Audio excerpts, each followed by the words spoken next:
I spend less on groceries now than I did in 2006, not because prices went down, they went up, and you know they did. I just stopped doing what the grocery store wanted me to do and started doing what my mother did. These are not coupons. They are not apps. They are habits, plain and simple. Things you do every single week until they become automatic and your receipt starts shrinking on its own. Number 15 on this list turned my pantry into something the grocery store cannot compete with, and there is a habit near the middle of this countdown that turns your kitchen trash into free food. If you have been watching your grocery total climb higher every month and wondering what changed, nothing changed. You just stopped doing these things.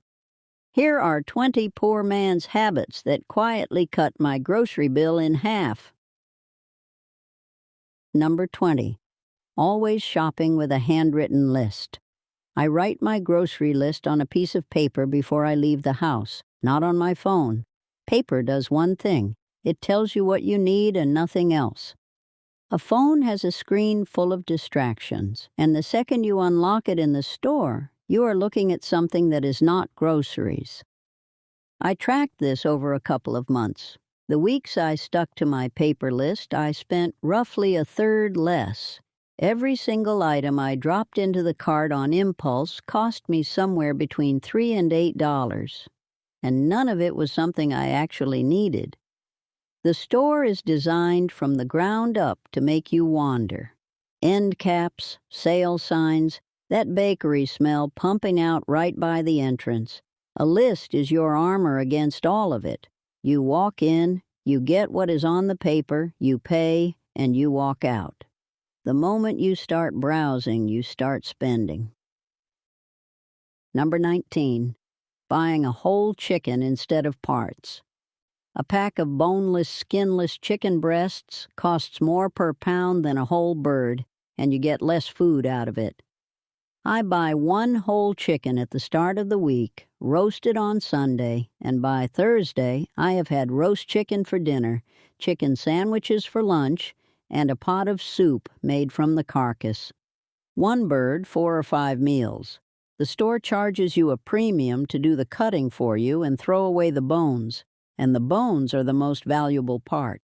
You can simmer them into a rich broth that replaces every can of stock you would otherwise buy.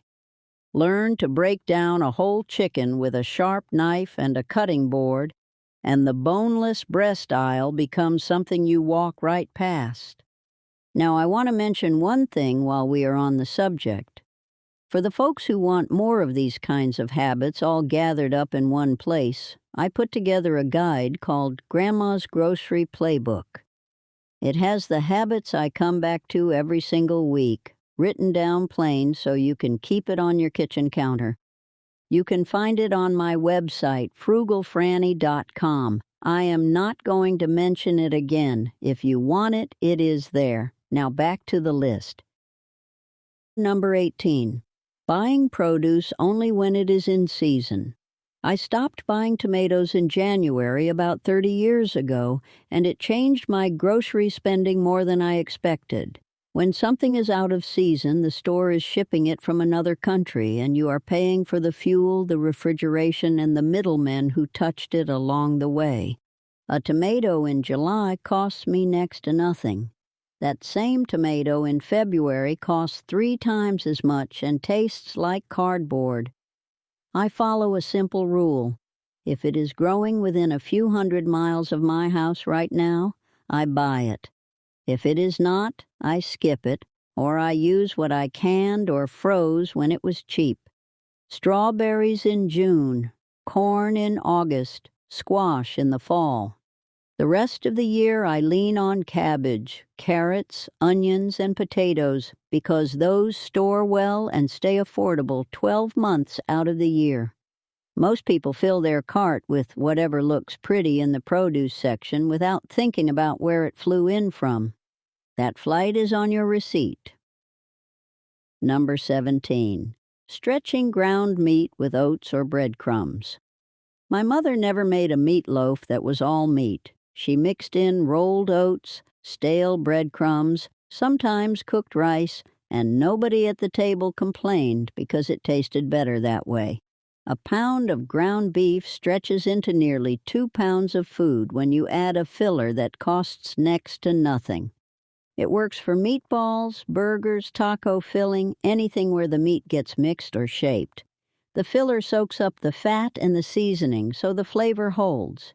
You are not watering it down. You are making it go further. This was standard in every kitchen I grew up around.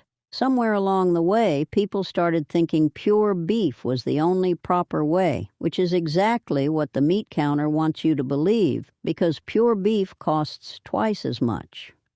A smaller grocery budget does not care about purity. It cares about feeding people. Add a good handful of oats to your next pound of ground beef, and see if a single person at your table notices. They will not. Number 16. Cooking dried beans from scratch. A can of beans costs somewhere around $1.50. A bag of dried beans costs about the same and gives you 4 or 5 times the food.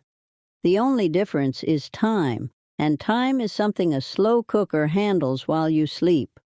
I soak a pound of dried beans overnight, put them in the pot in the morning, and by dinner I have enough beans for the whole week. Pintos, navy beans, black beans, lentils.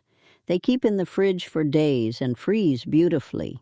The canned version is convenient, and convenience is the single most expensive ingredient in any grocery store. Once you start cooking from dried, the canned aisle loses its grip on your wallet completely. I keep a few mason jars of cooked beans in my freezer at all times. When I need them, they thaw in minutes and taste fresher than anything that ever came out of a can. Number 15. Paying for groceries with cash instead of swiping a card.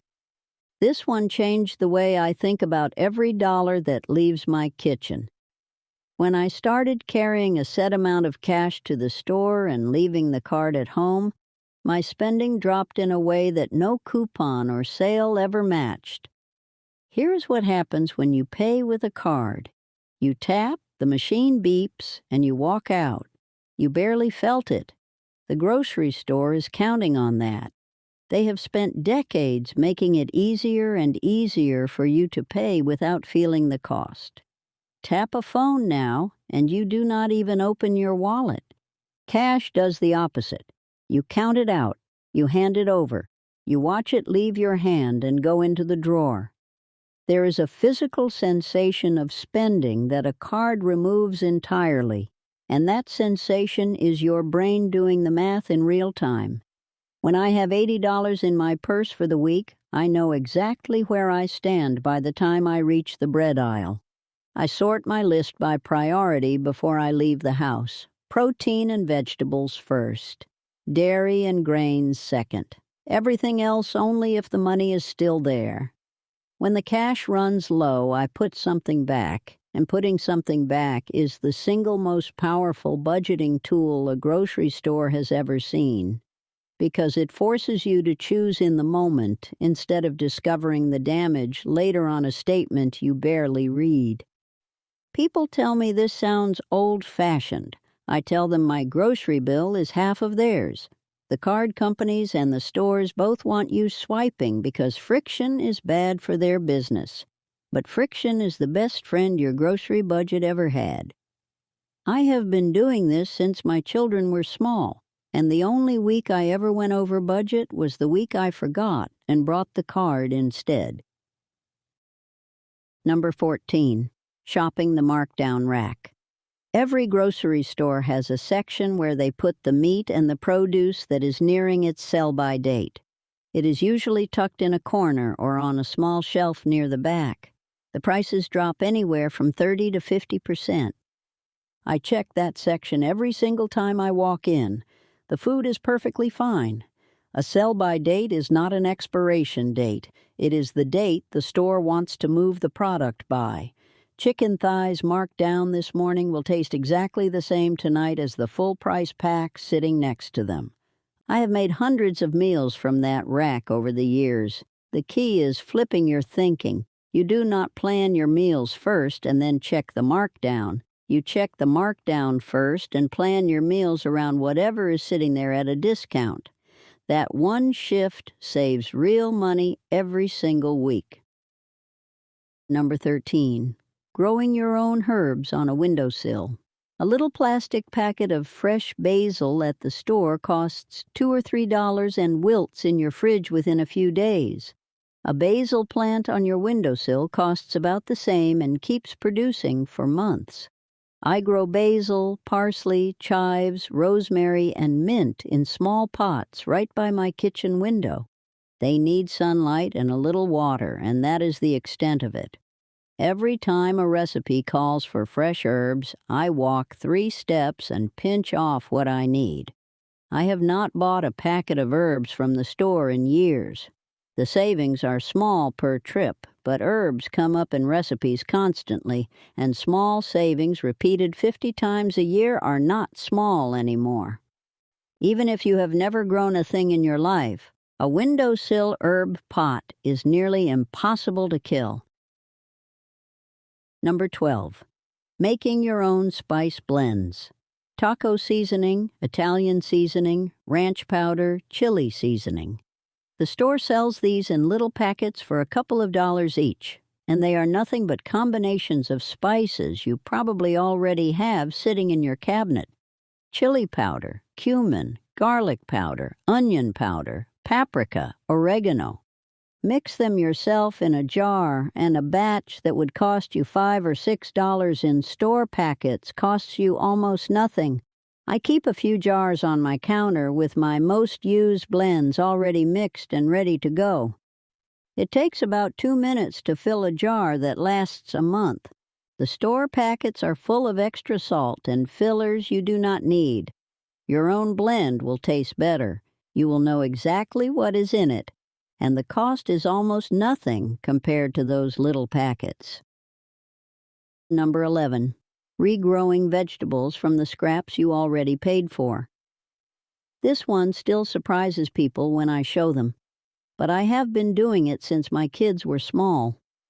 When I cut the root end off a bunch of green onions, I do not throw it away. I stand those little white stubs in a jar of water on my kitchen windowsill, and within a week they have grown right back to full size. I cut what I need, and they grow again. I have gotten 4 or 5 full harvests off a single bunch that cost me less than $1. Green onions are the easiest, but celery does the same thing. Cut the bottom 2 inches off a head of celery and set it in a shallow dish of water.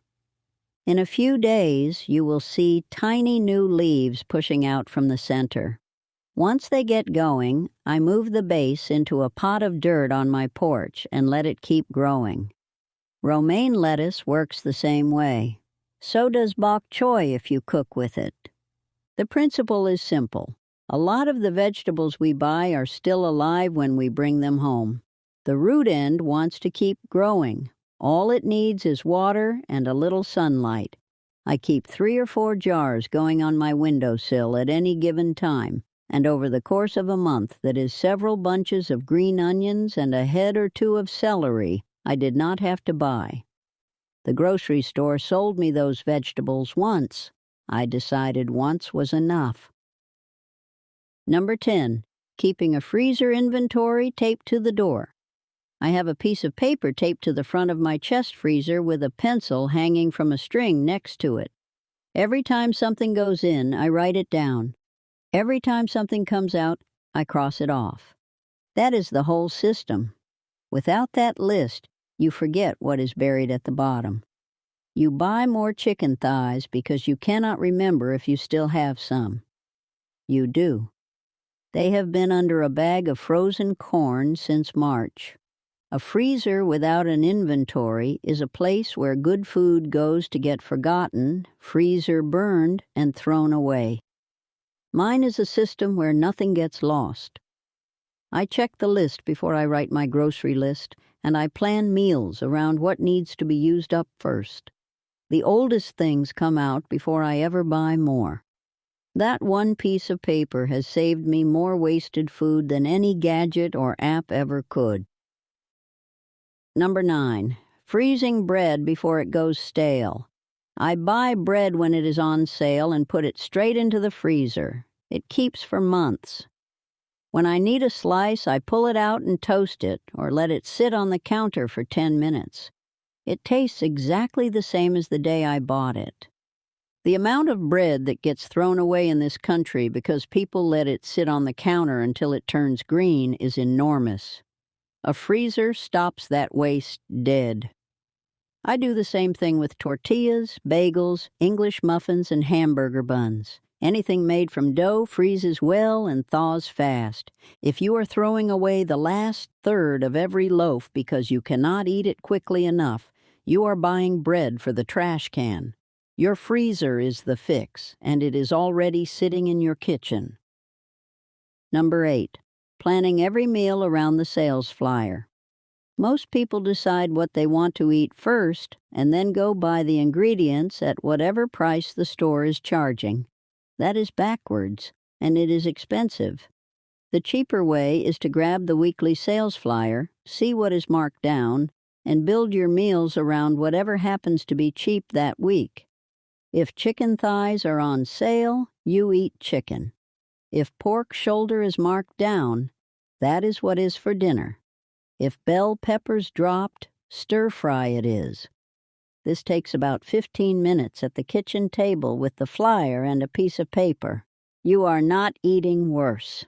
You are eating whatever the store is practically giving away that week, and it changes every 7 days, so your meals stay varied without any effort. I have done this for decades. My dinners are never boring because the flyer decides the menu, and the flyer is always different. The store rotates deals to move product.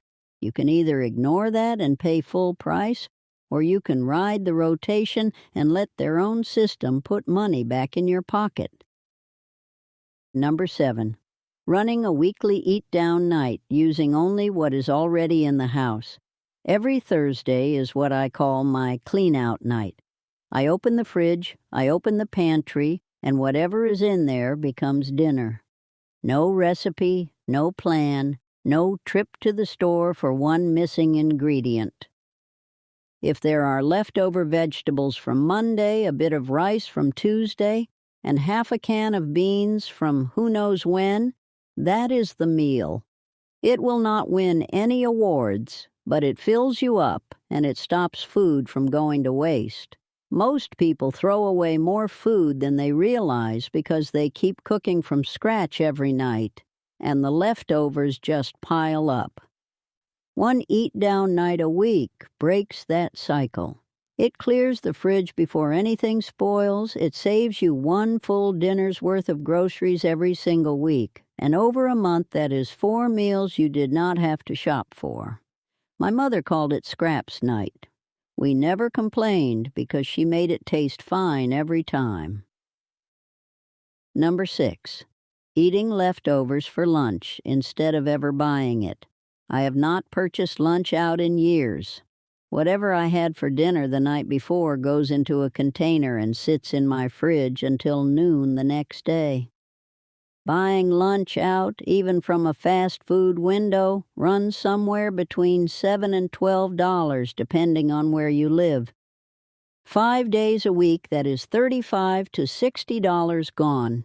In a month, that is well over $100 spent on meals you already had the makings for at home. Leftovers are not lesser food. They are the exact same dinner you chose to cook, just reheated.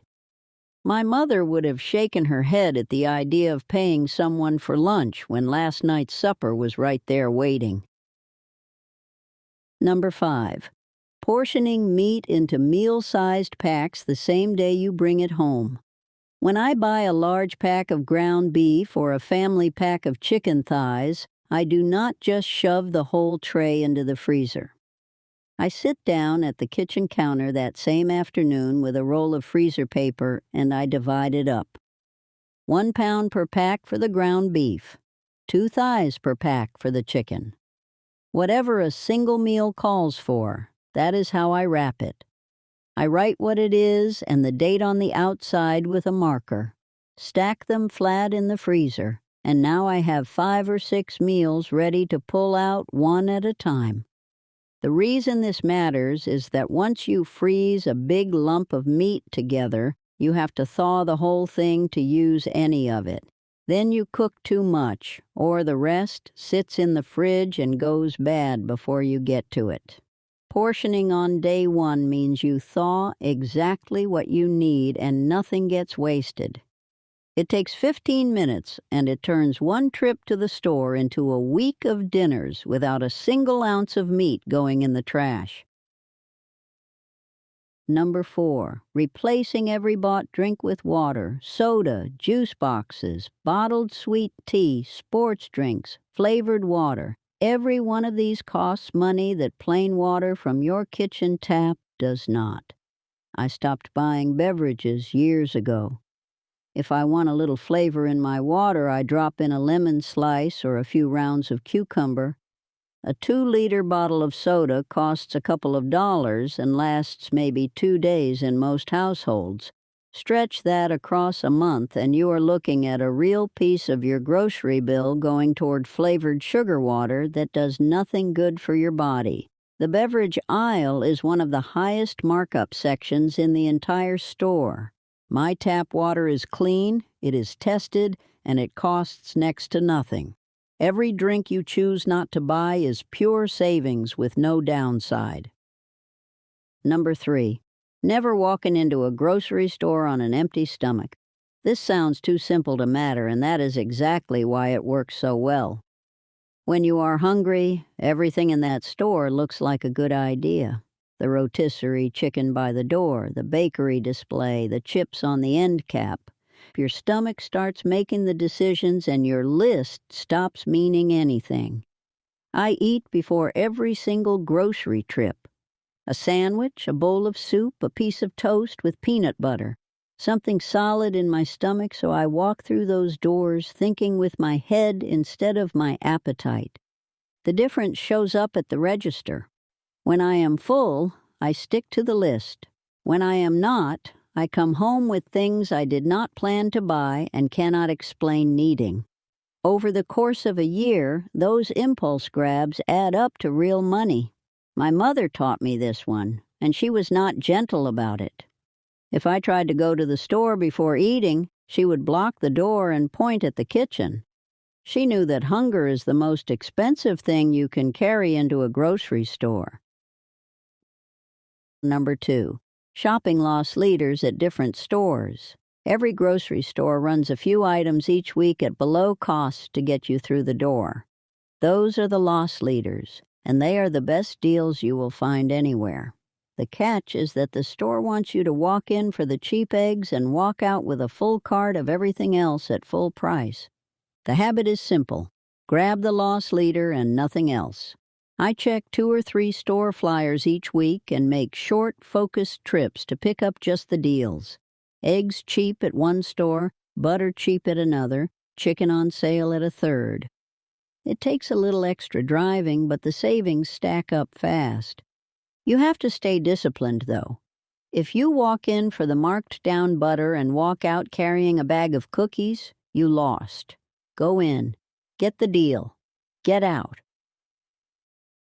Number 1, shopping once a week and never going back for more. This is the most powerful habit on the entire list.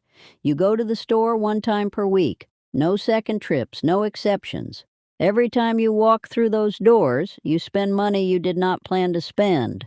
It does not matter how disciplined you think you are. The store is built to make you grab things you did not come for. So the fewer trips you make, the less money leaks out.